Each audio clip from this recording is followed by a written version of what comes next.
Kisco now. I took the train here, took the boosted board. Fahim Saleh merupakan seorang usahawan yang bergelar jutawan di usia muda, ditemui mati dibunuh dengan kejam di dalam apartmen mewah miliknya, disyaki dibunuh oleh pembantu pribadinya. Street yesterday afternoon, her brother had been dismembered and decapitated. She just says he has no head.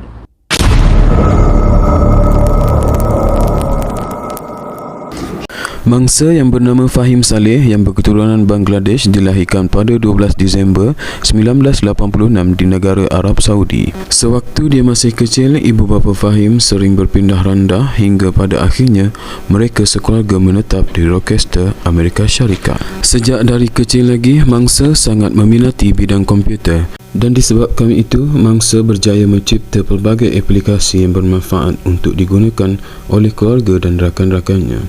Sehinggalah suatu hari, dia telah berjaya mencipta aplikasi yang dinamakan sebagai Prank Dial.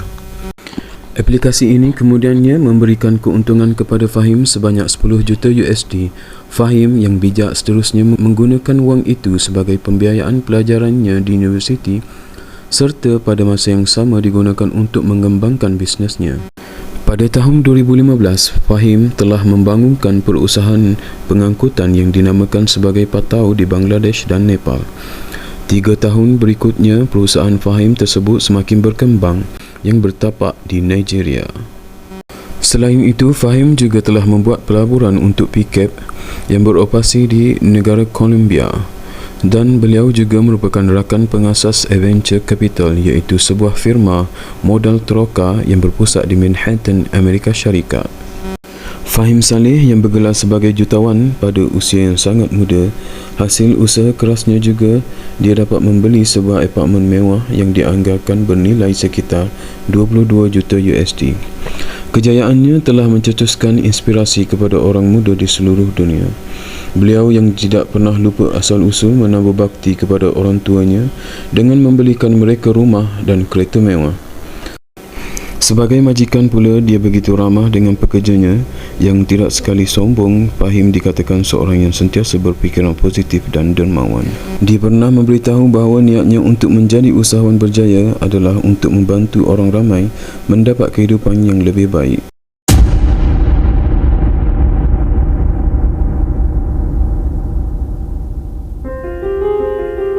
Namun pada 14 Julai 2020, nasib malang telah menimpa beliau kerana beliau ditemui mati di rumah apartmen miliknya yang ditemui oleh adik perempuannya selepas beliau gagal dihubungi.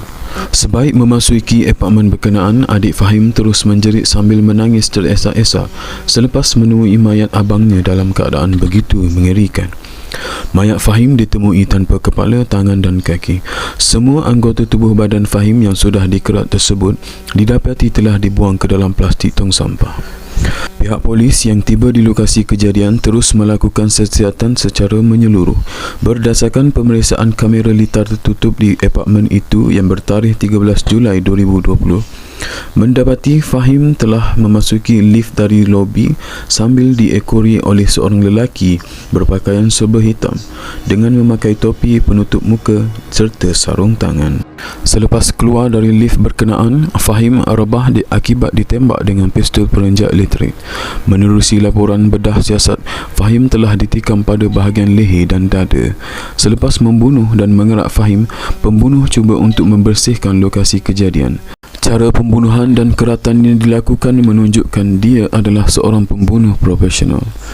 Pembunuh tersebut juga masih berada di lokasi kejadian sewaktu hari penemuan mayat.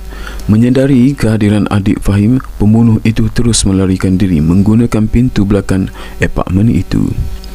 Tidak lama kemudian, pihak polis berjaya mengesan transaksi kad kredit milik Fahim yang digunakan untuk pembayaran teksi serta pembelian alat-alat kebersihan dan mesin gergaji yang disyaki untuk mengerat anggota badan Fahim.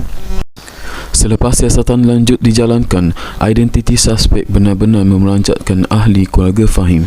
Dia dikenal pasti sebagai Tyrese Devon Haspel, iaitu pembantu pribadi Fahim yang berusia 21 tahun. Tyrese yang juga turut mempunyai kepakaran dalam bidang program komputer telah ditangkap oleh pihak polis pada 17 Julai 2020 di kediamannya. Suspek dilaporkan sudah bekerja dengan Fahim sejak berusia 16 tahun lagi kerana Fahim menyedari potensi yang ada dalam dirinya. Jawatan yang ditawarkan oleh Fahim bukan jawatan yang biasa. Tyrese telah diberikan kepercayaan untuk menjadi pembantu peribadi dan ketua dalam salah satu operasi syarikat. Malah Tyrese dibayar dengan gaji lumayan hingga dia mampu untuk melangsaikan segala hutan dan membeli sebuah apartmen mewah. Berhubung dengan motif kejadian, Tyrese dipercayai melakukan pembunuhan terbabit selepas perbuatannya mencuri duit syarikat yang berjumlah lebih daripada $90,000 telah diketahui oleh Fahim. Berkemungkinan menilai perkara tersebut dari pelbagai sudut, Fahim membuat keputusan untuk tidak membuat laporan polis. Bahkan dia memilih untuk menyelesaikan perkara itu secara peribadi dengan menyuruh Tyrese membayar balik wang curiannya secara ansuran. Pembunuhan Fahim ternyata mengejutkan ramai pihak. Paling terkesan sudah semestinya keluarga Fahim dan para pekerjanya, seorang usahawan dan majikan yang tidak dapat ditukar ganti. Perbicaraan kes masih lagi dalam siasatan polis dengan pengakuan awal daripada Tyrese adalah mengaku tidak bersalah. Cuma apa yang masih menjadi persoalannya adalah cara pembunuhan dan keratan mayat yang dilakukan oleh Tyrese adalah begitu rapi. Ini kerana Tyrese tidak mempunyai latar belakang kedoktoran. Apa yang diharapkan adalah keadilan akan berpihak kepada keluarga Fahim.